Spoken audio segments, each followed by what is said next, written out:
I rise today to talk about the damage that would be done if H.R.1 were to become law, and specifically to talk about a few areas that I have been paying particular attention to. Science and technology, for one, particularly related to energy policy. Second, border security and law enforcement, and also education. To me, this is not a question of whether there should be cuts in our federal budget. Clearly, there should be cuts.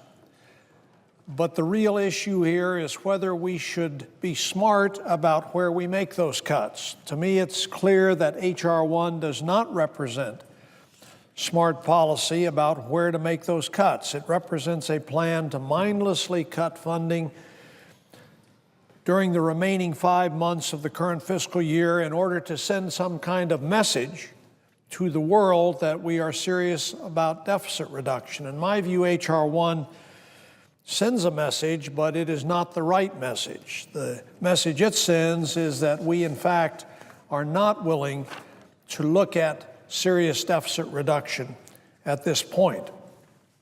The first area of cuts that I wanted to talk about that are contained in H.R.1 that will severely impact our nation for years to come and have effect on how many jobs we can actually create, that is the area of science and energy innovation. Last December, this Congress passed a reauthorization of what we call the America Competes Act.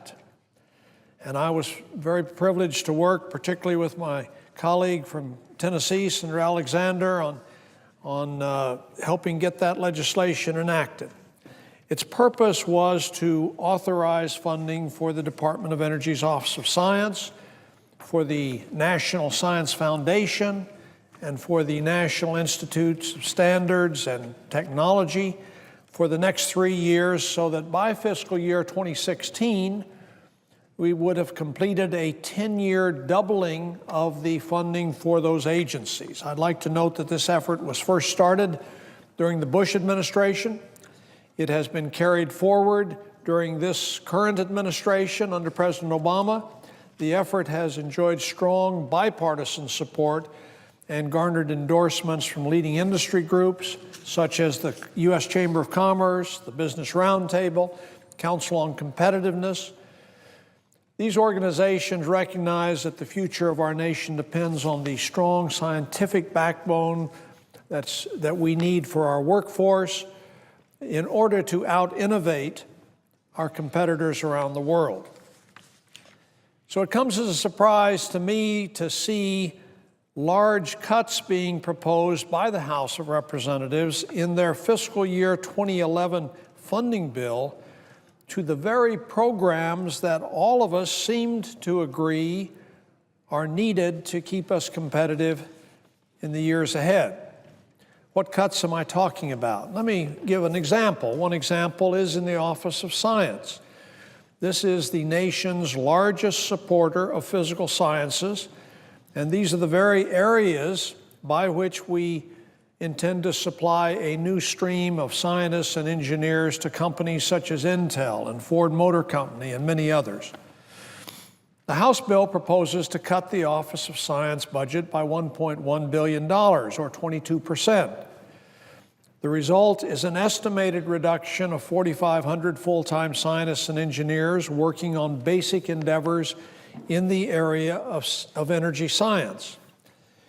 It will terminate the early career research program for young faculty and ongoing graduate programs in the energy sciences. National user facilities that the Office of Science runs for upwards of 27,000 researchers from industry and academia will be shuttered or put into a standby status. This includes the 4 nanoscience centers across the United States that have had breakthrough discoveries to propel our industries forward in the areas of solid-state lighting and new drugs and microelectronics. Let me talk about some of the other programs impacted in the Department of Energy, the Office of Nuclear Energy. This is leading the way to a new generation of smaller, less costly reactors at places such as Oak Ridge and Idaho National Laboratories. This effort will suffer. The ability to move this bipartisan program forward will cease.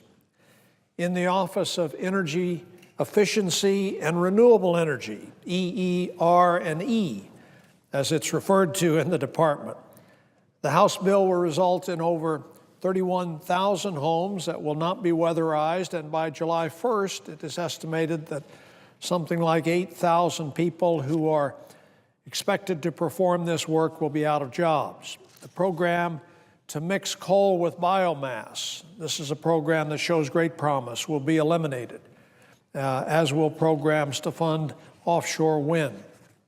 Let me cite some other examples of the damage that the House bill will have on other agencies in the Competes Act.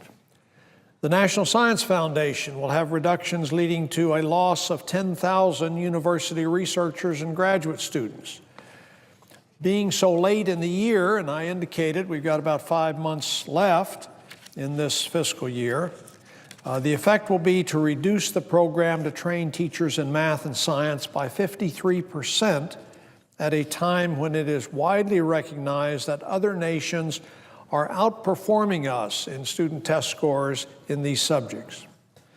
Mr. President, I'd like to enter into the record 2 letters, the first by the Council on Competitiveness, signed by Sam Allen, who's Chairman and CEO of the Deere Company, Mike Splinter, Chairman and CEO of Applied Materials, Chad Holliday, Chairman of the Bank of America, William Haidt, President of the United Association of Plumbers and Pipe Fitters, and Deborah Wynn Smith, the President and CEO of the Council. The letter succinctly states that, quote, scientific research and skilled workers are the basis for new ideas, new technologies, new products and services, new companies, even entirely new industries. The American economy cannot compete and grow if we neglect our capacity to innovate.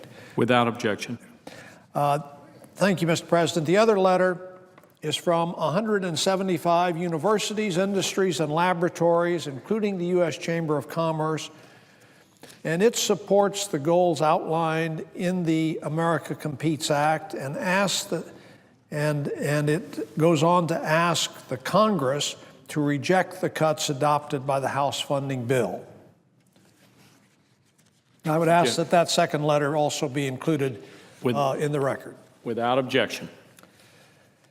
Let me move to the issue of Homeland Security. Over the last several years, we've had a lot of speeches here in the Senate about the need to bolster border security, particularly along the southern border, enhance Homeland Security capabilities. Unfortunately, the budget that the House has presented falls short in this respect.